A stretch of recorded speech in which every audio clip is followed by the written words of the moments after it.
ਜਦੋਂ ਪ੍ਰੀਤ 8ਵੀਂ ਜਮਾਤ ਵਿੱਚ ਪੜ੍ਹਦੀ ਸੀ ਤਾਂ ਪ੍ਰੀਤ ਦੇ ਗਲ ਘਰ ਦੀ ਕਬੀਲਦਾਰੀ ਆਣ ਪਈ। ਪ੍ਰੀਤ ਨੂੰ ਉਹ ਅੱਖੀਂ ਵੇਖਿਆ ਹਾਲ ਅੱਜ ਵੀ ਯਾਦ ਸੀ ਜਦੋਂ ਪ੍ਰੀਤ ਦੇ ਸਾਹਮਣੇ ਉਸਦੇ ਬਾਪੂ ਹਰਬੰਸ ਨੂੰ ਉਸਦੇ ਚਾਚੇ ਗੁਰਨਾਮ ਨੇ ਕਈਆਂ ਨਾਲ ਲਹੂ ਲਹਾਨ ਕਰ ਦਿੱਤਾ ਸੀ, ਜਿਸ ਨਾਲ ਪ੍ਰੀਤ ਦੇ ਬਾਪੂ ਨੂੰ ਮੰਜੇ 'ਤੇ ਪਿਆ ਕਿੰਨੇ ਸਾਲ ਹੋ ਗਏ ਸੀ। ਪ੍ਰੀਤ ਦਾ ਬਾਪੂ ਹਰਬੰਸ ਕਦੇ ਕਿਸੇ ਨਾਲ ਉੱਚੀ ਨੀਵੀਂ ਗੱਲ ਨਹੀਂ ਕਰਦਾ ਸੀ, ਪਰ ਉਸਦੇ ਹਿੱਸੇ ਆਈ ਆਪਣੇ ਚੁੱਲ੍ਹੇ ਬੈਠੇ ਬਾਪੂ ਦੀ ਜ਼ਮੀਨ ਨੂੰ ਲੈ ਕੇ ਗੁਰਨਾਮ ਉਸ ਨਾਲ ਲੜਾਈ ਕਰਦਾ ਰਹਿੰਦਾ ਸੀ। ਪਰ ਹਰਬੰਸ ਗੁਰਨਾਮ ਨੂੰ ਕਹਿ ਵੀ ਦਿੰਦਾ ਕਿ ਜ਼ਮੀਨ ਦੀ ਲਿਖਤ ਆਪਣੇ ਦੋਵਾਂ ਕੋਲੇ, ਭਾਵੇਂ ਬਾਹੀ ਉਹ ਜ਼ਮੀਨ ਦੀ ਵੱਖਰੀ ਆ, ਪਰ ਮੈਂ ਕਦੇ ਤੈਨੂੰ ਜ਼ਮੀਨ ਵਿੱਚੋਂ ਉਹ ਹਿੱਸਾ ਵੀ ਦੇ ਰਿਹਾ ਜੋ ਮੇਰੇ ਹਿੱਸੇ ਆਉਣਾ ਚਾਹੀਦਾ। ਪਰ ਗੁਰਨਾਮ ਇਹ ਗੱਲਾਂ ਤੋਂ ਤਲਖੀ ਖਾਂਦਾ ਸੀ, ਕਿਉਂਕਿ ਉਹ ਚਾਹੁੰਦਾ ਸੀ ਕਿ ਬਾਪੂ ਦੇ ਹਿੱਸੇ ਦੀ ਜ਼ਮੀਨ ਦਾ ਹਿੱਸਾ ਕਾਗਜ਼ਾਂ ਵਿੱਚ ਵੀ ਉਸਦੇ ਨਾਮ ਹੋ ਜਾਵੇ, ਜੋ ਕਿ ਹਰਬੰਸ ਦੇ ਹਿੱਸੇ ਵਿੱਚ ਆਉਣਾ ਬਣਦਾ ਸੀ। ਇੱਕ ਦਿਨ ਹਰਬੰਸ ਖੇਤ ਇਕੱਲਾ ਸੀ ਤੇ ਗੁਰਨਾਮ ਨੇ ਪਾਣੀ ਦੀ ਬਾਰੀ ਕਾਰਨ ਬਹਾਨਾ ਬਣਾ ਕੇ ਹਰਬੰਸ ਤੇ ਕਈ ਨਾਲ ਵਾਰ ਕਰਿਆ, ਜਿਸ ਨਾਲ ਹਰਬੰਸ ਦਾ ਢਿੱਡ ਨੂੰ ਚੀਰ ਹੋ ਗਿਆ। ਇਹ ਸਭ ਸਕੂਲੋਂ ਆਉਂਦੀ ਪ੍ਰੀਤ ਨੂੰ ਜਦੋਂ ਪਤਾ ਲੱਗਿਆ ਸੀ ਤਾਂ ਉਸਦੇ ਸਾਹਮਣੇ ਉਸਦਾ ਬਾਪੂ ਤੜਫ ਰਿਹਾ ਸੀ ਤੇ ਪ੍ਰੀਤ ਦਾ ਚਾਚਾ ਉੱਥੋਂ ਭੱਜ ਗਿਆ ਸੀ। ਪ੍ਰੀਤ ਨੂੰ ਉੱਚੀ ਰੋਂਦਿਆਂ ਦੇਖ ਰਾਹ 'ਤੇ ਜਾਂਦੇ ਕੁਝ ਲੋਕਾਂ ਨੇ ਹਰਬੰਸ ਨੂੰ ਚੁੱਕ ਕੇ ਹਸਪਤਾਲ ਦਾਖਲ ਕਰਵਾਇਆ ਸੀ। ਹਰਬੰਸ ਦੇ ਗਹਿਰਾ ਜ਼ਖਮ ਹੋਣ ਕਾਰਨ ਹਸਪਤਾਲ ਰਹਿਣਾ ਪਿਆ ਸੀ। ਜਦੋਂ ਛੁੱਟੀ ਮਿਲੀ ਸੀ ਤਾਂ ਘਰ ਆਉਂਦਿਆਂ ਹੀ ਹਰਬੰਸ ਨੇ ਆਪਣੇ ਭਰਾ ਗੁਰਨਾਮ ਨਾਲ ਪੰਚਾਇਤੀ ਸਮਝੌਤਾ ਕਰ ਲਿਆ ਸੀ, ਕਿਉਂਕਿ ਹਰਬੰਸ ਨੂੰ ਡਰ ਸੀ ਕਿ ਉਸ ਦਾ ਪਤਾ ਨਹੀਂ ਕਿ ਉਹ ਹੁਣ ਮੰਜੇ ਤੋਂ ਉੱਠ ਸਕੇਗਾ ਜਾਂ ਨਹੀਂ, ਪਰ ਜੇਕਰ ਇਸ ਤਰ੍ਹਾਂ ਕਲੇਸ਼ ਰਿਹਾ ਤਾਂ ਆਪਣੇ ਬੱਚਿਆਂ ਦੀ ਜਾਨ ਦੀ ਵੀ ਖਤਰਾ ਪੈ ਜਾਣਾ। ਪ੍ਰੀਤੋ ਦੀ ਇੱਕ ਛੋਟੀ ਜਿਹੀ ਭੈਣ ਨਿੰਮੋ ਤੇ ਭਰਾ ਕੁਲਵੀਰ ਸੀ। ਪ੍ਰੀਤ ਦੋਨਾਂ ਤੋਂ 7 ਸਾਲ ਵੱਡੀ ਸੀ, ਇਸੇ ਕਰਕੇ ਘਰ ਦਾ ਸਾਰਾ ਕੰਮ ਕਾਜ ਵੀ ਪ੍ਰੀਤ ਆਪਣੇ ਮਾਂ ਨਾਲ ਕਰਾਉਂਦੀ। ਹੁਣ ਮੰਜੇ 'ਤੇ ਪਏ ਬਾਪੂ ਦੀ ਸੇਵਾ ਕਰਨੀ ਪ੍ਰੀਤ ਦੀ ਜ਼ਿੰਮੇਵਾਰੀ ਬਣ ਗਈ ਸੀ। 3 ਕਿੱਲੇ ਪੈਲੀ ਸੀ, ਹੁਣ ਉਹ ਵੀ ਇੱਕ ਵਾਰ ਠੇਕੇ 'ਤੇ ਦਿੱਤੀ ਹੋਈ ਸੀ। ਜ਼ਮੀਨ ਦੀ ਬਿਜਾਂਦ ਸੁੱਖ ਨਾਲ ਸੋਹਣੀ ਹੁੰਦੀ ਸੀ, ਪਰ ਮਾੜੀ ਕਿਸਮਤ ਹਰਬੰਸ ਹੁਣ ਬੇਵੱਸ ਸੀ। ਪ੍ਰੀਤ ਦਾ ਸੁਪਨਾ ਸੀ ਕਿ ਉਹ ਪੜ੍ਹ ਲਿਖ ਕੇ ਇੱਕ ਚੰਗੀ ਅਫਸਰ ਲੱਗੇਗੀ, ਪਰ ਇਹ ਸੁਪਨਾ ਉਸ ਦਾ ਸੁਪਨਾ ਬਣ ਕੇ ਰਹਿ ਗਿਆ ਸੀ। ਸਕੂਲ ਵਿੱਚ ਬਹੁਤ ਹੁਸ਼ਿਆਰ ਸੀ ਤੇ ਅਧਿਆਪਕਾਂ ਦੀ ਵੀ ਬਹੁਤ ਪਿਆਰੀ ਸੀ, ਪਰ ਔਖੀ ਸੌਖੀ ਕੇਵਲ ਪ੍ਰੀਤ 9 ਕਲਾਸਾਂ ਹੀ ਕਰ ਸਕੀ। ਘਰ ਦਾ ਗੁਜ਼ਾਰਾ ਵੀ ਚੰਗੀ ਤਰ੍ਹਾਂ ਨਹੀਂ ਹੁੰਦਾ ਸੀ। ਫਿਰ ਪੜ੍ਹਾਈ ਦਾ ਖਰਚ, ਕੱਪੜੇ, ਕਿਤਾਬਾਂ ਕਾਪੀਆਂ ਲੈਣਾ ਵੀ ਹੁਣ ਔਖਾ ਜਾਪਦਾ ਸੀ। ਹਰਬੰਸ ਤੇ ਪੈਸਿਆਂ ਦੀ ਲੱਗੋ ਲੱਗ ਹੁੰਦੀ ਸੀ, ਪਰ ਜ਼ਖਮ ਨੂੰ ਅਜੇ ਤੱਕ ਆਰਾਮ ਨਹੀਂ ਸੀ।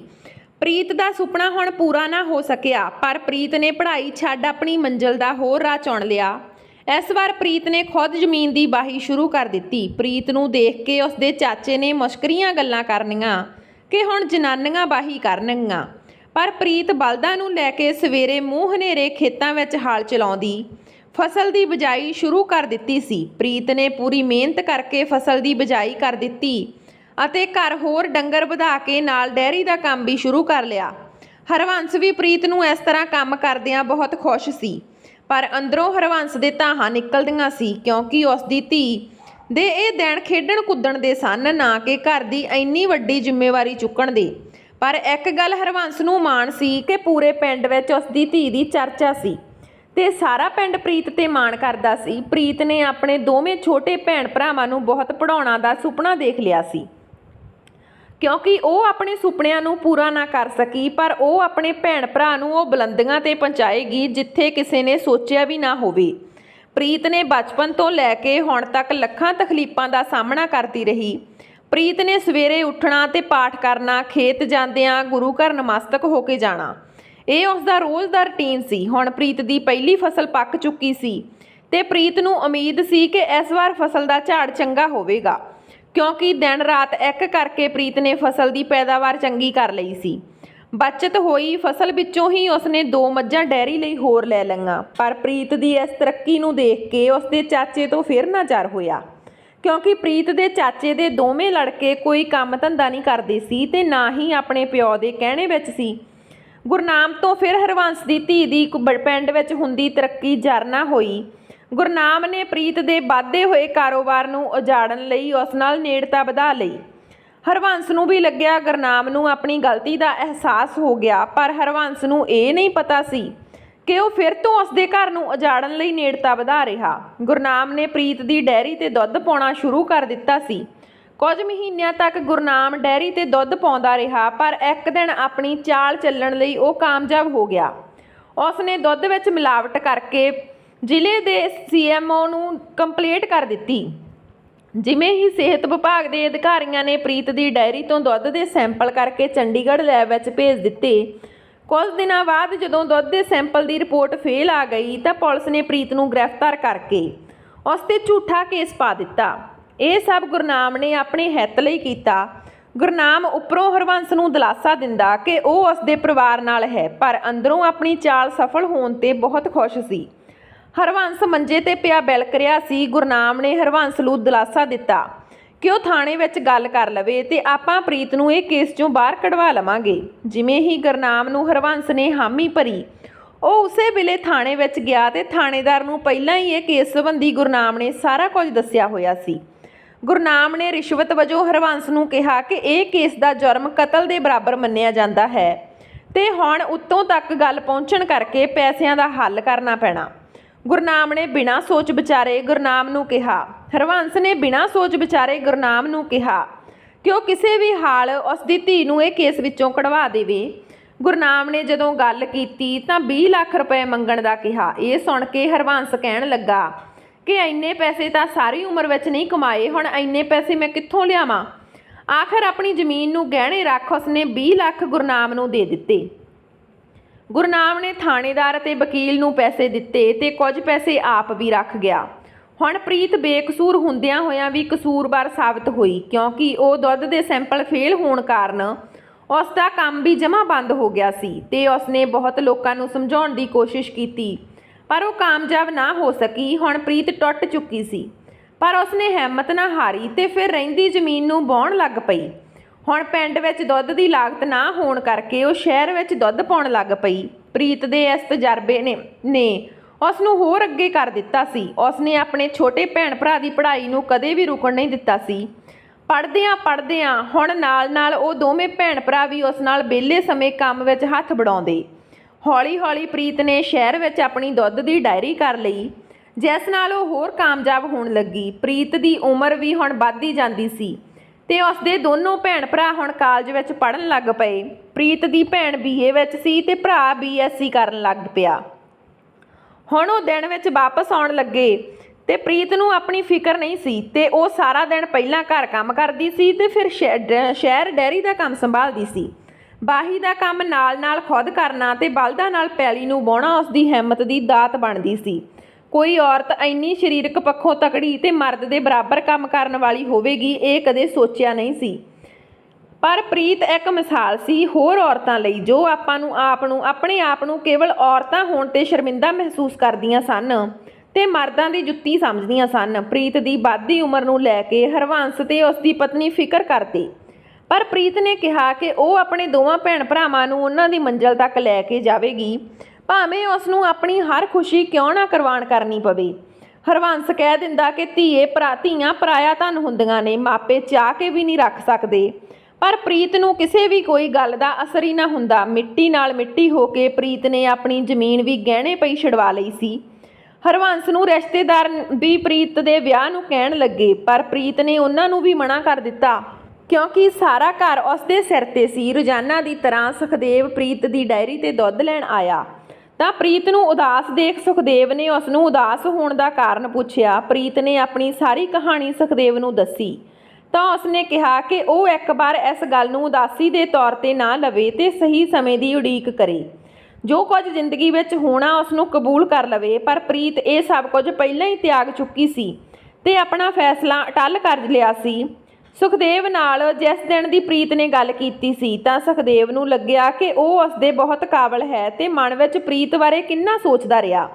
ਪਹਿਲਾਂ ਕਦੇ ਪ੍ਰੀਤ ਨੇ ਉਸਦੇ ਨਾਲ ਇੰਨੀ ਖੁੱਲ੍ਹ ਕੇ ਗੱਲ ਵੀ ਨਹੀਂ ਕੀਤੀ ਸੀ, ਪਰ ਜਿਵੇਂ ਹੀ ਉਸਨੇ ਸਾਰਾ ਆਪਣਾ ਆਪ ਸੁਖਦੇਵ ਦੇ ਅੱਗੇ ਫੋਲ ਦਿੱਤਾ ਤਾਂ ਸੁਖਦੇਵ ਪ੍ਰੀਤ ਨੂੰ ਪਸੰਦ ਕਰਨ ਲੱਗ ਗਿਆ। ਪ੍ਰੀਤ ਸੋਹਣੀ ਵੀ ਬਹੁਤ ਸੀ, ਪਰ ਘਰ ਦੇ ਕੰਮ ਤੇ ਖੇਤੀਬਾੜੀ ਦੇ ਕੰਮ ਨੇ ਉਸਦੇ ਹੁਸਨ ਨੂੰ ਢਾਕ ਰੱਖਿਆ ਸੀ। ਪ੍ਰੀਤ ਦੀ ਸਾਦਗੀ ਨੂੰ ਸੁਖਦੇਵ ਬਹੁਤ ਪਸੰਦ ਕਰਦਾ ਸੀ। ਹੁਣ ਰੋਜ਼ ਦੁੱਧ ਦੇ ਬਹਾਨੇ ਉਹ ਪ੍ਰੀਤ ਨਾਲ ਗੱਲ ਕਰਨ ਲੱਗ ਗਿਆ।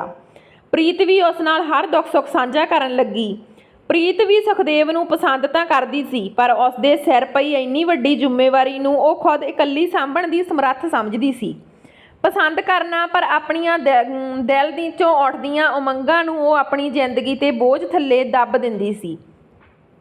ਪਰ ਆਪਣੇ ਦਿਲ ਦੀ ਗੱਲ ਉਹ ਸੁਖਦੇਵ ਸਾਹਮਣੇ ਨਾ ਰੱਖਦੀ। ਸੁਖਦੇਵ ਆਪਣੇ ਆਪ ਨੂੰ ਖੁਸ਼ਨਸੀਬ ਸਮਝਦਾ, ਪਰ ਉਹ ਵੀ ਦਿਲ ਦੀ ਗੱਲ ਨਾ ਕਰ ਪਾਉਂਦਾ। ਸ਼ਾਇਦ ਇਹ ਡਰ ਸੀ ਕਿ ਪ੍ਰੀਤ ਇਸ ਨੂੰ ਇਨਕਾਰ ਨਾ ਕਰ ਦੇਵੇ। ਹੁਣ ਜਦੋਂ ਪ੍ਰੀਤ ਕਦੀ ਵਾਰ ਘਰੋਂ ਲੇਟ ਹੋ ਜਾਂਦੀ ਤਾਂ ਸੁਖਦੇਵ ਉਸ ਦੀ ਡਾਇਰੀ ਨੂੰ ਸਾਂਭ ਲੈਂਦਾ। ਪ੍ਰੀਤ ਦੇ ਨਾਲ ਹੱਥ ਵਟਾਉਣ 'ਚ ਸੁਖਦੇਵ ਨੂੰ ਖੁਸ਼ੀ ਮਹਿਸੂਸ ਹੁੰਦੀ ਸੀ ਤੇ ਕਿੰਨੀਆਂ ਇੱਕ ਦੂਜੇ ਨਾਲ ਗੱਲਾਂ ਕਰਦੇ। ਇੱਕ ਦਿਨ ਪ੍ਰੀਤ ਨੂੰ ਸੁਖਦੇਵ ਨੇ ਕਹਿ ਦਿੱਤਾ ਕਿ ਉਹ ਜੀਵਨ ਭਰ ਉਸ ਦਾ ਸਾਥ ਦੇਣਾ ਚਾਹੁੰਦਾ, ਪਰ ਪ੍ਰੀਤ ਨੂੰ ਅੰਦਰੋਂ ਬਹੁਤ ਖੁਸ਼ੀ ਸੀ ਤੇ ਬਾਹਰੋਂ ਉਹ ਚੁੱਪ ਸੀ, ਕੁਝ ਵੀ ਨਾ ਕਹਿ ਸਕੀ। ਪਰ ਉਹ ਵੀ ਉਸ ਨੂੰ ਉਨਾ ਹੀ ਪਿਆਰ ਕਰਦੀ ਸੀ ਜਿੰਨਾ ਸੁਖਦੇਵ ਪ੍ਰੀਤ ਨੂੰ ਕਰਦਾ ਸੀ। ਹੁਣ ਪ੍ਰੀਤ ਇਸ ਦੁਵਿਧਾ ਵਿੱਚ ਫਸ ਚੁੱਕੀ ਸੀ ਕਿ ਉਹ ਸੁਖਦੇਵ ਨੂੰ ਆਪਣਾ ਕਿਹੜਾ ਫੈਸਲਾ ਸੁਣਾਵੇ। ਦੂਸਰੇ ਦਿਨ ਸੁਖਦੇਵ ਨੇ ਪ੍ਰੀਤ ਨੂੰ ਦੁਬਾਰਾ ਪੁੱਛਿਆ ਕਿ ਪ੍ਰੀਤ ਉਸ ਦੀ ਗੱਲ ਦਾ ਕੋਈ ਉੱਤਰ ਦੇਵੇ, ਤਾਂ ਪ੍ਰੀਤ ਨੇ ਕਿਹਾ ਕਿ ਕੁਝ ਦਿਨ ਸੋਚ ਕੇ ਉਹ ਦੱਸੇਗੀ। ਹੁਣ ਪ੍ਰੀਤ ਜਦੋਂ ਵੀ ਘਰ ਆਉਂਦੀ ਤਾਂ ਸੁਖਦੇਵ ਨੂੰ ਉੱਤਰ ਦੇਣ ਦੀ ਗੱਲ ਲੈ ਕੇ ਉਹਦੇ ਦਿਮਾਗ ਵਿੱਚ ਹਰ ਪਲ ਚੱਲਦੀ ਰਹਿੰਦੀ। ਉਸ ਨੂੰ ਕੁਝ ਵੀ ਸਮਝ ਨਹੀਂ ਲੱਗਦੀ ਸੀ ਕਿ ਉਹ ਕੀ ਫੈਸਲਾ ਲਵੇ। ਇੱਕ ਪਾਸੇ ਸੋਚਦੀ ਜੇਕਰ ਉਹ ਸੁਖਦੇਵ ਨਾਲ ਵਿਆਹ ਕਰ ਲੈਂਦੀ ਹੈ ਤਾਂ ਬਾਅਦ ਵਿੱਚ ਉਸਦੇ ਪਰਿਵਾਰ ਦਾ ਸਾਥ ਪਤਾ ਨਹੀਂ ਸੁਖਦੇਵ ਦਾ ਪਰਿਵਾਰ ਦੇਵੇਗਾ ਕਿ ਨਹੀਂ, ਪਰ ਦੂਜੇ ਪਾਸੇ ਉਸ ਨੂੰ ਸੁਖਦੇਵ 'ਤੇ ਯਕੀਨ ਵੀ ਸੀ ਕਿ ਉਹ ਉਸ ਦਾ ਜ਼ਿੰਦਗੀ ਭਰ ਸਾਥ ਦੇਵੇਗਾ। ਸਾਰੀ ਸੋਚ ਵਿਚਾਰ ਕਰਨ ਤੋਂ ਬਾਅਦ ਪ੍ਰੀਤ ਨੇ ਫੈਸਲਾ ਕੀਤਾ ਕਿ ਉਹ ਸੁਖਦੇਵ ਨੂੰ ਆਪਣੀ ਸਾਰੀ ਜ਼ਿੰਮੇਵਾਰੀ ਦੱਸ ਦੇਵੇਗੀ, ਕਿਉਂਕਿ ਉਸ ਦਾ ਪਰਿਵਾਰ ਉਸ 'ਤੇ ਨਿਰਭਰ ਹੈ ਤੇ ਆਪਣੇ ਭੈਣ ਭਰਾ ਦੇ ਸੁਪਨੇ ਪੂਰੇ ਕਰਨਾ ਵੀ ਉਹਦਾ ਫਰਜ਼ ਆ। ਦੂਜੇ ਦਿਨ ਜਦੋਂ ਸੁਖਦੇਵ ਡੈਰੀ ਤੇ ਆਇਆ ਤਾਂ ਗੱਲਾਂ ਵਿੱਚ ਪ੍ਰੀਤ ਨੇ ਸੁਖਦੇਵ ਨੂੰ ਸਪਸ਼ਟ ਕਰ ਦਿੱਤਾ ਕਿ ਜੇਕਰ ਉਸਨੇ ਵਿਆਹ ਕਰਵਾਉਣਾ ਹੈ ਤਾਂ ਉਸ ਦਾ ਸਾਥ ਜ਼ਿੰਦਗੀ ਭਰ ਦੇਣਾ ਪਵੇਗਾ। ਉਸ ਦੇ ਭੈਣ ਤੇ ਭਰਾ ਨੂੰ ਉਹਨਾਂ ਦੀ ਮੰਜ਼ਿਲ ਤੱਕ ਪਹੁੰਚਾਉਣ ਲਈ ਇੰਤਜ਼ਾਰ ਕਰਨਾ ਪਵੇਗਾ। ਸੁਖਦੇਵ ਨੇ ਪ੍ਰੀਤ ਦੀ ਇਸ ਫੈਸਲੇ ਨੂੰ ਸਵੀਕਾਰ ਕਰ ਲਿਆ ਸੀ। ਹੁਣ ਸੁਖਦੇਵ ਤੇ ਪ੍ਰੀਤ ਇੱਕ ਦੂਜੇ ਨਾਲ ਆਪਣੇ ਭਵਿੱਖ ਦੀਆਂ ਗੱਲਾਂ ਕਰਦੇ। ਸੁਖਦੇਵ ਸੋਚਦਾ ਸੀ ਕਿ ਇੰਨੀ ਮਿਹਨਤੀ ਤੇ ਸਾਦਗੀ ਵਾਲੀ ਕੁੜੀ ਉਸ ਦੇ ਹਿੱਸੇ ਆਉਣਾ ਇੱਕ ਰੱਬ ਦੀ ਬਹੁਤ ਵੱਡੀ ਦਾਤ ਆ। ਸੁਖਦੇਵ ਹੁਣ ਬਿਨਾਂ ਕਿਸੇ ਸਵਾਰਥ ਪ੍ਰੀਤ ਦੇ ਕੰਮ ਵਿੱਚ ਬਹੁਤ ਮਦਦ ਕਰਦਾ। ਪ੍ਰੀਤ ਤੇ ਸੁਖਦੇਵ ਦੀ ਗੱਲ ਨੂੰ 2 ਸਾਲ ਹੋ ਚੁੱਕੇ ਸੀ ਤੇ ਪ੍ਰੀਤ ਦੀ ਛੋਟੀ ਭੈਣ ਹੁਣ BA ਪਾਸ ਕਰਕੇ ਆਈ ਸੀ। BA ਪਾਸ ਕਰਕੇ IAS ਦੀ ਤਿਆਰੀ ਕਰਨ ਲੱਗ ਗਈ ਸੀ ਤੇ ਭਰਾ ਨੇ ਵੀ ਇੰਡੀਅਨ ਨੇਵੀ ਦੇ ਆਫੀਸਰ ਰੈਂਕ ਵਿੱਚ ਭਰਤੀ ਹੋ ਗਿਆ ਸੀ। ਪਰਿਵਾਰ ਦੀ ਖੁਸ਼ੀ ਦਾ ਕੋਈ ਟਿਕਾਣਾ ਨਹੀਂ ਸੀ, ਕਿਉਂਕਿ ਪ੍ਰੀਤ ਦੀ ਮਿਹਨਤ ਸਦਕਾ ਉਸ ਦਾ ਭਰਾ ਅੱਜ ਇਸ ਮੁਕਾਮ ਤੱਕ ਪਹੁੰਚ ਚੁੱਕਿਆ ਸੀ। ਪ੍ਰੀਤ ਤੇ ਸੁਖਦੇਵ ਹੁਣ ਬਹੁਤ ਖੁਸ਼ ਸਨ ਤੇ ਹੁਣ ਪ੍ਰੀਤ ਦੀ ਛੋਟੀ ਭੈਣ ਨੂੰ ਉਸਦੇ ਦੇਖੇ ਸੁਪਨੇ ਨੂੰ ਪੂਰਾ ਕਰਨਾ ਸੀ। ਹੁਣ ਪ੍ਰੀਤ ਨੂੰ ਆਪਣੇ ਭਰਾ ਵੱਲੋਂ ਥੋੜ੍ਹੀ ਆਰਥਿਕ ਮਦਦ ਵੀ ਹੋਣ ਲੱਗੀ, ਜਿਸ ਨਾਲ ਹਰਬੰਸ ਦਾ ਇਲਾਜ ਨਿਰੰਤਰ ਸਹੀ ਤਰੀਕੇ ਨਾਲ ਚੱਲ ਰਿਹਾ ਸੀ। ਸੁਖਦੇਵ ਨਾਲ ਪ੍ਰੀਤ ਹੁਣ ਆਪਣੇ ਕਾਰੋਬਾਰ ਦੀਆਂ ਗੱਲਾਂ ਕਰਦੀ ਤੇ ਕਹਿੰਦੀ ਕਿ ਆਪਾਂ ਵਿਆਹ ਤੋਂ ਬਾਅਦ ਇੱਕ ਬਹੁਤ ਵਧੀਆ ਹੋਟਲ ਖੋਲਾਂਗੇ, ਪਰ ਕਿਸਮਤ ਨੂੰ ਕੁਝ ਹੋਰ ਹੀ ਮਨਜ਼ੂਰ ਸੀ। ਸੁਖਦੇਵ ਇੱਕ ਦਿਨ ਆਪਣੇ ਕੰਮ ਲਈ ਕਿਸੇ ਹੋਰ ਸ਼ਹਿਰ ਗਿਆ ਹੋਇਆ ਸੀ। ਰਾਤ ਨੂੰ ਆਉਂਦਿਆਂ ਰਸਤੇ ਵਿੱਚ ਸੁਖਦੇਵ ਦੀ ਬਾਈਕ ਦਾ ਐਕਸੀਡੈਂਟ ਹੋ ਗਿਆ, ਜਿਸ ਦੌਰਾਨ ਸੁਖਦੇਵ ਦੀ ਹਸਪਤਾਲ ਪਹੁੰਚਣ ਤੋਂ ਪਹਿਲਾਂ ਹੀ ਮੌਤ ਹੋ ਗਈ। ਜਦੋਂ ਪ੍ਰੀਤ ਨੂੰ ਸੁਖਦੇਵ ਦੀ ਮੌਤ ਦੀ ਖਬਰ ਦਾ ਪਤਾ ਲੱਗਾ ਤਾਂ ਉਸ ਦੀ ਜਿਵੇਂ ਦੁਨੀਆ ਹੀ ਉੱਜੜ ਗਈ ਹੋਵੇ। ਪ੍ਰੀਤ ਤੇ ਦੁੱਖਾਂ ਦਾ ਪਹਾੜ ਜਿਵੇਂ ਆਣ ਡਿੱਗਿਆ ਹੋਵੇ। ਇਕੱਠੇ ਰਹਿਣ ਦੀਆਂ ਸਲਾਹਾਂ ਤੇ ਭਵਿੱਖ ਵਿੱਚ ਦੇਖੇ ਸੁਪਨੇ ਸਾਰੇ ਇੱਕ ਪਲ ਵਿੱਚ ਖਤਮ ਹੋ ਚੁੱਕੇ ਸੀ। ਪ੍ਰੀਤ ਹੁਣ ਮਾਨਸਿਕ ਤਣਾਅ ਵਿੱਚ ਰਹਿੰਦੀ, ਦਿਨ ਭਰ ਕੰਮ ਕਰਦੀ, ਪਰ ਉਸ ਨੂੰ ਕਿਧਰੇ ਵੀ ਸਕੂਨ ਨਹੀਂ ਸੀ। ਪ੍ਰੀਤ ਦੀ ਛੋਟੀ ਭੈਣ ਪ੍ਰੀਤ ਨੂੰ ਇਸ ਤਰ੍ਹਾਂ ਦੇਖ ਪੁੱਛਦੀ ਸੀ, ਪਰ ਪ੍ਰੀਤ ਉਸ ਨੂੰ ਆਪਣੀ ਪੜ੍ਹਾਈ ਵਿੱਚ ਧਿਆਨ ਦੇਣ ਨੂੰ ਕਹਿੰਦੀ। ਪ੍ਰੀਤ ਹੌਲੀ-ਹੌਲੀ ਸਦਮੇ ਤੋਂ ਬਾਹਰ ਆਉਣ ਦੀ ਕੋਸ਼ਿਸ਼ ਕਰਦੀ, ਪਰ ਸੁਖਦੇਵ ਦੀਆਂ ਯਾਦਾਂ ਤੇ ਉਸ ਦੇ ਨਾਲ ਬਿਤਾਏ ਪਲ ਪ੍ਰੀਤ ਨੂੰ ਫਿਰ ਉਦਾਸ ਕਰ ਦਿੰਦੇ। ਪ੍ਰੀਤ ਨੂੰ ਨਾ ਚਾਹੁੰਦਿਆਂ ਹੋਇਆਂ ਵੀ ਆਪਣੇ ਪਰਿਵਾਰ ਸਾਹਮਣੇ ਖੁਸ਼ ਹੋਣਾ ਪੈਂਦਾ ਸੀ। ਪ੍ਰੀਤ ਦੀ ਛੋਟੀ ਭੈਣ IAS ਦੇ ਟੈਸਟ ਦੇ ਦਿਨ ਵੀ ਨੇੜੇ ਆ ਚੁੱਕੇ ਸੀ। ਪ੍ਰੀਤ ਵੀ ਹੁਣ ਜ਼ਿੰਦਗੀ ਦੀ ਦੌੜਦਿਆਂ ਥੱਕ ਚੁੱਕੀ ਸੀ। ਸੁਖਦੇਵ ਦਾ ਇਸ ਤਰ੍ਹਾਂ ਚਲੇ ਜਾਣਾ ਪ੍ਰੀਤ ਦੀ ਜ਼ਿੰਦਗੀ ਨੂੰ ਫਿਰ ਉਹੀ ਸੰਘਰਸ਼ ਵੱਲ ਧੱਕ ਗਿਆ ਸੀ। ਜ਼ਿੰਦਗੀ ਵਿੱਚ ਆਏ ਉਹਨਾਂ ਦੁੱਖਾਂ ਨੂੰ ਤਾਂ ਪ੍ਰੀਤ ਬਹੁਤ ਜਲਦੀ ਸੁਹਾਰ ਗਈ ਸੀ, ਪਰ ਸੁਖਦੇਵ ਦੀ ਮੌਤ ਨੇ ਜਿਵੇਂ ਉਸ ਦੀ ਜ਼ਿੰਦਗੀ ਨੂੰ ਅਰਥਹੀਨ ਕਰ ਦਿੱਤਾ ਸੀ। ਅੱਜ ਪ੍ਰੀਤ ਦੀ ਭੈਣ ਦੀ ਪ੍ਰੀਖਿਆ ਸੀ ਤੇ ਪ੍ਰੀਤ ਨਾਲ ਗੱਲ ਕਰਦਿਆਂ ਉਸਨੇ ਢੇਰ ਸਾਰੀਆਂ ਅਸੀਸਾਂ ਲਈਆਂ। ਪ੍ਰੀਤ ਨੇ ਉਸ ਨੂੰ ਉਸਦੇ ਚੰਗੇ ਭਵਿੱਖ ਦੀਆਂ ਦੁਆਵਾਂ ਦਿੰਦਿਆਂ ਪ੍ਰੀਖਿਆ ਦੇਣ ਲਈ ਘਰੋਂ ਭੇਜਿਆ। ਪ੍ਰੀਤ ਹੁਣ ਡੈਰੀ ਤੇ ਬੈਠੀ ਰਹਿੰਦੀ, ਪਰ ਸੁਖਦੇਵ ਦੇ ਖਿਆਲਾਂ ਵਿੱਚ ਕਦੋਂ ਸ਼ਾਮ ਹੋ ਜਾਂਦੀ ਉਸ ਨੂੰ ਪਤਾ ਹੀ ਨਾ ਲੱਗਦਾ। ਵਿਆਹ ਦੇ ਸੁਪਨੇ ਪ੍ਰੀਤ ਦੇ ਖਤਮ ਹੋ ਚੁੱਕੇ ਸੀ। ਦਿਨ ਲੰਘਦੇ ਗਏ। ਪ੍ਰੀਤ ਹੁਣ ਕੁਝ ਆਪਣੇ ਆਪ ਨੂੰ ਕਿਤਾਬਾਂ ਵਿੱਚ ਬਿਜੀ ਰੱਖਦੀ। ਜਦੋਂ ਕਿਤੇ ਬੇਲ ਮਿਲਦਾ ਤਾਂ ਉਹ ਸਿਹਤ ਦੀਆਂ ਕਿਤਾਬਾਂ ਚੁੱਕ ਕੇ ਪੜ੍ਹਨ ਲੱਗ ਜਾਂਦੀ। ਇੱਧਰ ਪ੍ਰੀਤ ਦੀ ਛੋਟੀ ਭੈਣ ਦਾ ਅੱਜ IAS ਪ੍ਰੀਖਿਆ ਦਾ ਨਤੀਜਾ ਵੀ ਆਉਣਾ ਸੀ। ਪ੍ਰੀਤ ਆਪਣੀ ਭੈਣ ਨੂੰ ਨਾਲ ਲੈ ਕੇ ਗੁਰੂ ਘਰ ਨਮਸਤਕ ਹੋਈ। ਜਦੋਂ ਸ਼ਾਮ ਤੱਕ ਨਤੀਜਾ ਪਾਇਆ ਗਿਆ ਤਾਂ ਪ੍ਰੀਤ ਦੀ ਛੋਟੀ ਭੈਣ ਪੂਰੇ ਦੇਸ਼ ਭਰ 'ਚੋਂ ਤੀਜੇ ਨਿਸ਼ਾਨ 'ਤੇ ਸੀ। ਇਹ ਉਸ ਦੀ ਖੁਸ਼ੀ ਦਾ ਕੋਈ ਮੁੱਲ ਨਹੀਂ ਸੀ। ਪ੍ਰੀਤ ਦੀਆਂ ਅੱਖਾਂ ਵਿੱਚ ਹੰਝੂ ਆ ਗਏ ਤੇ ਸਾਰਾ ਪਰਿਵਾਰ ਖੁਸ਼ੀ ਵਿੱਚ ਫੁੱਲਿਆ ਨਹੀਂ ਸਮਾਉਂਦਾ ਸੀ। ਘਰ ਵਿੱਚ ਪਿੰਡ ਵਾਲਿਆਂ ਦਾ ਵਧਾਈਆਂ ਦੇਣ ਆਉਣਾ ਤੇ ਨਿਊਜ਼ ਚੈਨਲਾਂ ਵਾਲਿਆਂ ਦਾ ਆਉਣਾ ਜਾਣਾ ਲੱਗਿਆ ਰਿਹਾ। ਪ੍ਰੀਤ ਨੂੰ ਜਿੱਥੇ ਇੱਕ ਪਾਸੇ ਖੁਸ਼ੀ ਸੀ, ਉੱਥੇ ਹੀ ਉਸ ਕੋਲ ਦੂਜੇ ਪਾਸੇ ਜ਼ਿੰਦਗੀ ਦੀ ਕੋਈ ਮੰਜ਼ਿਲ ਲਈ ਸੰਘਰਸ਼ ਕਰਨ ਦਾ ਕੋਈ ਟੀਚਾ ਨਹੀਂ ਸੀ। ਪਰ ਜ਼ਿੰਦਗੀ ਨੂੰ ਜਿਉਣਾ ਤਾਂ ਪੈਣਾ ਹੀ ਸੀ। ਹੁਣ ਪ੍ਰੀਤ ਦੀ ਭੈਣ ਦੀ ਡਿਊਟੀ ਲੁਧਿਆਣੇ ਸੀ, ਜੋ ਕਿ 200 ਕਿਲੋਮੀਟਰ ਦੂਰ ਸੀ। ਪ੍ਰੀਤ ਨੂੰ ਘਰ ਖਾਲੀ ਖਾਲੀ ਜਾਪਦਾ। ਪ੍ਰੀਤ ਦੇ ਬੇਬੇ ਬਾਪੂ ਵੀ ਹੁਣ ਪ੍ਰੀਤ ਨੂੰ ਆਪਣਾ ਘਰ ਵਸਾਉਣ ਲਈ ਜ਼ੋਰ ਪਾਉਂਦੇ, ਪਰ ਪ੍ਰੀਤ ਨੇ ਸੁਖਦੇਵ ਤੋਂ ਬਿਨਾਂ ਕਿਸੇ ਹੋਰ ਨਾਲ ਜ਼ਿੰਦਗੀ ਬਿਤਾਉਣ ਬਾਰੇ ਸੋਚਿਆ ਵੀ ਨਹੀਂ ਸੀ। ਪ੍ਰੀਤ ਦੀ ਉਮਰ ਨੂੰ ਦੇਖਦੇ ਹੁਣ ਰਿਸ਼ਤੇਦਾਰ ਫਿਰ ਹਰਬੰਸ ਨੂੰ ਪ੍ਰੀਤ ਦੇ ਵਿਆਹ ਕਰਨ ਬਾਰੇ ਕਹਿੰਦੇ। ਪ੍ਰੀਤ ਹੁਣ ਰੋਜ਼ ਦੇ ਤਾਨਿਆਂ ਤੇ ਗੱਲਾਂ ਨੂੰ ਸੁਣ ਕੇ ਥੱਕ ਚੁੱਕੀ ਸੀ। ਜ਼ਿੰਦਗੀ ਵਿੱਚ ਪ੍ਰੀਤ ਨੂੰ ਹੁਣ ਕੁਝ ਵੀ ਨਜ਼ਰ ਨਹੀਂ ਆਉਂਦਾ ਸੀ। ਬਸ ਹਨੇਰ ਭਰੀ ਜ਼ਿੰਦਗੀ ਹੀ ਉਸ ਦਾ ਹਿੱਸਾ ਬਣ ਕੇ ਰਹਿ ਗਈ ਸੀ। ਪ੍ਰੀਤ ਨੇ ਆਪਣੇ ਘਰਦਿਆਂ ਦੇ ਕਹਿਣ ਤੇ ਵਿਆਹ ਨੂੰ ਹਾਂ ਕਰ ਦਿੱਤੀ, ਕਿਉਂਕਿ ਇੱਕ ਕੁੜੀ ਦਾ ਮਾਪਿਆਂ ਦੇ ਘਰ ਜ਼ਿੰਦਗੀ ਭਰ ਬੈਠਣਾ ਮਾਪਿਆਂ ਦੇ ਸਿਰ ਤੇ ਬੋਝ ਸਮਝਿਆ ਜਾਂਦਾ। ਦੂਜਾ, ਉਸਦੇ ਛੋਟੇ ਭੈਣ ਭਰਾ ਦੇ ਰਿਸ਼ਤੇ ਨੂੰ ਲੈ ਕੇ ਵੀ ਪ੍ਰੀਤ ਦਾ ਨਾ ਵਿਆਹ ਕਰਵਾਉਣਾ ਉਹਨਾਂ ਦੇ ਲਈ ਸਵਾਲ ਬਣ ਚੁੱਕਿਆ ਸੀ। ਪ੍ਰੀਤ ਨੇ ਆਪਣੇ ਮਾਪਿਆਂ ਦੁਆਰਾ ਲੱਭੇ ਰਿਸ਼ਤੇ ਲਈ ਹਾਂ ਕਰ ਦਿੱਤੀ, ਪਰ ਵਿਆਹ ਦਾ ਪ੍ਰੀਤ ਨੂੰ ਕੋਈ ਚਾਅ ਨਹੀਂ ਸੀ। ਉਸ ਦੀ ਰੂਹ ਤਾਂ ਕੇਵਲ ਸੁਖਦੇਵ ਨਾਲ ਸੀ। ਸਮਾਜ ਦੀਆਂ ਨਜ਼ਰਾਂ ਵਿੱਚ ਪ੍ਰੀਤ ਨੇ ਵਿਆਹ ਕਰਵਾ ਲਿਆ ਸੀ, ਪਰ ਪ੍ਰੀਤ ਦਾ ਵਿਆਹ ਕਰਨਾ ਉਸ ਦੇ ਮਾਪਿਆਂ ਦਾ ਗਲਤ ਫੈਸਲਾ ਸਾਬਤ ਹੋਇਆ। ਪ੍ਰੀਤ ਦੇ ਸਹੁਰਾ ਪਰਿਵਾਰ ਬਹੁਤ ਲਾਲਚੀ ਸੀ। ਵਿਆਹ ਸਮੇਂ ਪ੍ਰੀਤ ਦੇ ਮਾਪਿਆਂ ਤੇ ਕੋਈ ਦਾਜ ਦੀ ਮੰਗ ਨਾ ਕੀਤੀ, ਪਰ ਵਿਆਹ ਤੋਂ ਬਾਅਦ ਪ੍ਰੀਤ ਨੂੰ ਉਹ ਤਾਨੇ ਮਿਹਣੇ ਮਾਰਦੇ ਤੇ ਦਾਜ ਲਿਆਉਣ ਲਈ ਉਸ ਨਾਲ ਬੁਰਾ ਸਲੂਕ ਕਰਦੇ। ਪ੍ਰੀਤ ਦਾ ਘਰ ਵਾਲਾ ਵੀ ਨਸ਼ੇ ਦੀ ਦਲਦਲ ਵਿੱਚ ਫਸਿਆ ਹੋਇਆ ਸੀ। ਪ੍ਰੀਤ ਨਾਲ ਉਹ ਰੋਜ਼ ਕੁੱਟਮਾਰ ਕਰਦਾ, ਪਰ ਪ੍ਰੀਤ ਨੇ ਕਦੇ ਵੀ ਆਪਣੇ ਪੇਕੇ ਪਰਿਵਾਰ ਨੂੰ ਭਿਣਕ ਤੱਕ ਨਾ ਲੱਗਣ ਦਿੱਤੀ, ਕਿਉਂਕਿ ਉਹ ਉਸਦੀ ਤੇ ਉਸਦੇ ਪਰਿਵਾਰ ਦੀ ਇੱਜ਼ਤ ਦਾ ਸਵਾਲ ਸੀ। ਪ੍ਰੀਤ ਨੂੰ ਸਹਿੰਦਿਆਂ ਪੂਰਾ ਸਾਲ ਹੋ ਚੁੱਕਿਆ ਸੀ। ਪ੍ਰੀਤ ਦਾ ਘਰ ਵਾਲਾ ਨਸ਼ੇ ਦੇ ਨਾਲ ਬਾਹਰ ਵੀ ਕਈ ਹੋਰ ਔਰਤਾਂ ਨਾਲ ਨਜਾਇਜ਼ ਸੰਬੰਧ ਬਣਾਏ ਹੋਏ ਸੀ। ਪ੍ਰੀਤ ਨੂੰ ਹੁਣ ਇਹ ਸਭ ਕੁਝ ਪਤਾ ਹੋਣ ਦੇ ਬਾਵਜੂਦ ਵੀ ਕੋਈ ਇਤਰਾਜ਼ ਨਹੀਂ ਸੀ, ਕਿਉਂਕਿ ਸੁਖਦੇਵ ਬਾਅਦ ਉਸਨੇ ਆਪਣੀ ਜ਼ਿੰਦਗੀ ਨੂੰ ਕਦੇ ਦੇਖਿਆ ਹੀ ਨਹੀਂ ਸੀ। ਸੁਖਦੇਵ ਤੋਂ ਬਾਅਦ ਬਿਨਾਂ ਹੋਰ ਕੋਈ ਵੀ ਉਸ ਨੂੰ ਸਮਝ ਨਹੀਂ ਸਕਦਾ ਸੀ।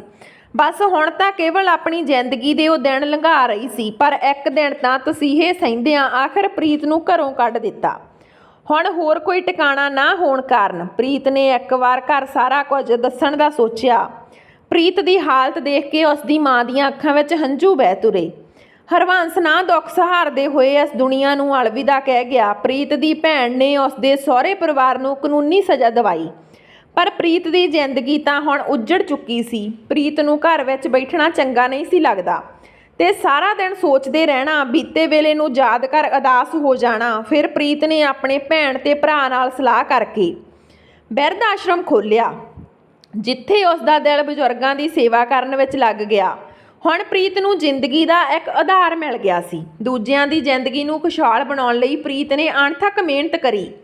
ਪ੍ਰੀਤ ਦਿਨ ਰਾਤ ਬਜ਼ੁਰਗਾਂ ਦੀ ਸੇਵਾ ਕਰਦੀ ਤੇ ਨਾਲ ਹੀ ਉਸਨੇ ਆਪਣੀ ਖੇਤੀ ਦਾ ਵੀ ਕੰਮ ਕਰਦੇ ਰਹਿਣਾ। ਜਦੋਂ ਉਹ ਖੇਤਾਂ ਵਿੱਚ ਜਾਂਦੀ ਤਾਂ ਕੁਦਰਤ ਨੂੰ ਮਹਿਸੂਸ ਕਰਦੀ।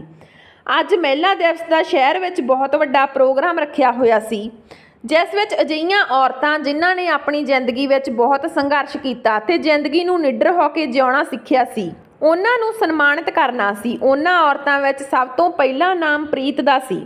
ਜਦੋਂ ਸਟੇਜ ਤੋਂ ਪ੍ਰੀਤ ਦਾ ਨਾਮ ਲਿਆ ਗਿਆ ਤਾਂ ਸਾਰਿਆਂ ਨੇ ਤਾੜੀਆਂ ਦੀ ਗੂੰਜ ਨਾਲ ਪ੍ਰੀਤ ਦਾ ਸਵਾਗਤ ਕੀਤਾ। ਜਦੋਂ ਸਟੇਜ ਤੇ ਚੜ੍ਹ ਪ੍ਰੀਤ ਉਹ ਸਨਮਾਨ ਪ੍ਰਾਪਤ ਕਰਨ ਲੱਗੀ ਤਾਂ ਪ੍ਰੀਤ ਨੇ ਇੱਕਦਮ ਹੱਥ ਪਿੱਛੇ ਕਰ ਲਿਆ। ਸਾਰੇ ਇਹ ਸਭ ਕੁਝ ਦੇਖ ਹੈਰਾਨ ਹੋ ਗਏ। ਜਦੋਂ ਪ੍ਰੀਤ ਨੂੰ ਕਿਹਾ ਕਿ ਇਹ ਸਨਮਾਨ ਪ੍ਰਾਪਤ ਕਰਨ ਤਾਂ ਪ੍ਰੀਤ ਨੇ ਕਿਹਾ ਕਿ ਇਹ ਸਨਮਾਨ ਚਿੰਨ੍ਹ ਬਹੁਤ ਸੋਹਣਾ ਹੈ, ਪਰ ਮੇਰੇ ਹੱਥ ਇੰਨੇ ਖਰਾਬ ਹਨ ਤੇ ਇਹ ਸਨਮਾਨ ਚਿੰਨ੍ਹ ਗੰਦਾ ਹੋ ਜਾਵੇਗਾ। ਸਟੇਜ ਤੇ ਮਹਿਮਾਨਾਂ ਨੇ ਪ੍ਰੀਤ ਨੂੰ ਕਿਹਾ ਕਿ ਇਹ ਉਸਦੀ ਬਹਾਦਰੀ ਭਰੀ ਜ਼ਿੰਦਗੀ ਦੇ ਅੱਗੇ ਬਹੁਤ ਛੋਟਾ ਹੈ। ਜੇਕਰ ਇਹਨਾਂ ਹੱਥਾਂ ਨੇ ਮਿਹਨਤ ਨਾ ਕਰੀ ਹੁੰਦੀ ਤਾਂ ਤੁਸੀਂ ਆਪਣੇ ਸੁਪਨਿਆਂ ਨੂੰ ਆਪਣੇ ਭੈਣ ਭਰਾ ਦੇ ਰੂਪ ਵਿੱਚ ਕਦੇ ਨਾ ਪੂਰਾ ਕਰ ਪਾਉਂਦੇ। ਪ੍ਰੀਤ ਨੇ ਉਹ ਸਨਮਾਨ ਚਿੰਨ੍ਹ ਪ੍ਰਾਪਤ ਕੀਤਾ ਤੇ ਉਸਦੇ ਚਿਹਰੇ ਤੇ ਹੰਝੂ ਟਪਕ ਰਹੇ ਸਨ ਤੇ ਪਿੱਛੇ ਸਪੀਕਰ 'ਚ ਬੁਲਾਰਾ ਪ੍ਰੀਤ ਦੀ ਸੰਘਰਸ਼ ਭਰੀ ਜ਼ਿੰਦਗੀ ਬਾਰੇ ਦੱਸ ਰਿਹਾ ਸੀ। ਪ੍ਰੀਤ ਦੀ ਜ਼ਿੰਦਗੀ ਬਾਰੇ ਸਭ ਸਾਹਮਣੇ ਬੈਠੇ ਸਾਰੇ ਲੋਕਾਂ ਦੀਆਂ ਅੱਖਾਂ ਨਮ ਹੋ ਗਈਆਂ। ਜਦੋਂ ਪ੍ਰੀਤ ਸਟੇਜ ਤੋਂ ਥੱਲੇ ਆਈ ਤਾਂ ਸਾਰਾ ਪੰਡਾਲ ਤਾੜੀਆਂ ਨਾਲ ਫਿਰ ਗੂੰਜ ਉੱਠਿਆ। ਇੱਧਰ ਪ੍ਰੀਤ ਨੂੰ ਸਨਮਾਨ ਤੇ ਸਨਮਾਨ ਮਿਲ ਰਹੇ ਸੀ ਤੇ ਦੂਜੇ ਪਾਸੇ ਉਸ ਦਾ ਚਾਚਾ ਬੁਢਾਪੇ ਵਿੱਚ ਮੰਜੇ ਤੇ ਬੈਠਾ ਚੂਕ ਰਿਹਾ ਸੀ, ਕਿਉਂਕਿ ਉਸ ਦੇ ਦੋਨੋਂ ਪੁੱਤ ਨਸ਼ਈ ਨਿਕਲ ਗਏ। ਚਾਚੇ ਨੂੰ ਸਾਂਭਣ ਵਾਲਾ ਕੋਈ ਨਹੀਂ ਸੀ। ਆਖਰ ਇੱਕ ਦਿਨ ਪ੍ਰੀਤ ਉਸ ਦੇ ਘਰ ਗਈ ਤੇ ਆਪਣੇ ਚਾਚੇ ਨੂੰ ਆਪਣੇ ਆਸ਼ਰਮ ਵਿੱਚ ਲੈ ਆਈ। ਜਿਸ ਇਨਸਾਨ ਨੇ ਪ੍ਰੀਤ ਦਾ ਇੱਕ ਸਮੇਂ ਵਿੱਚ ਬਹੁਤ ਮਾੜਾ ਕੀਤਾ ਸੀ, ਉਹੀ ਪ੍ਰੀਤ ਅੱਜ ਉਸ ਇਨਸਾਨ ਨੂੰ ਸਾਂਭ ਰਹੀ ਸੀ। ਸੋ ਦੋਸਤੋ, ਕਹਾਣੀ ਵਧੀਆ ਲੱਗੀ ਤਾਂ ਲਾਈਕ ਸ਼ੇਅਰ ਜ਼ਰੂਰ ਕਰਿਓ। ਜੇ ਚੈਨਲ ਤੇ ਪਹਿਲੀ ਵਾਰ ਹੋ ਤਾਂ ਚੈਨਲ ਨੂੰ ਸਬਸਕ੍ਰਾਈਬ ਕਰਿਓ। ਮਿਲਦੇ ਹਾਂ ਨਵੀਂ ਕਹਾਣੀ ਦੇ ਨਾਲ। ਤਦ ਤੱਕ ਸਤਿ ਸ਼੍ਰੀ ਅਕਾਲ।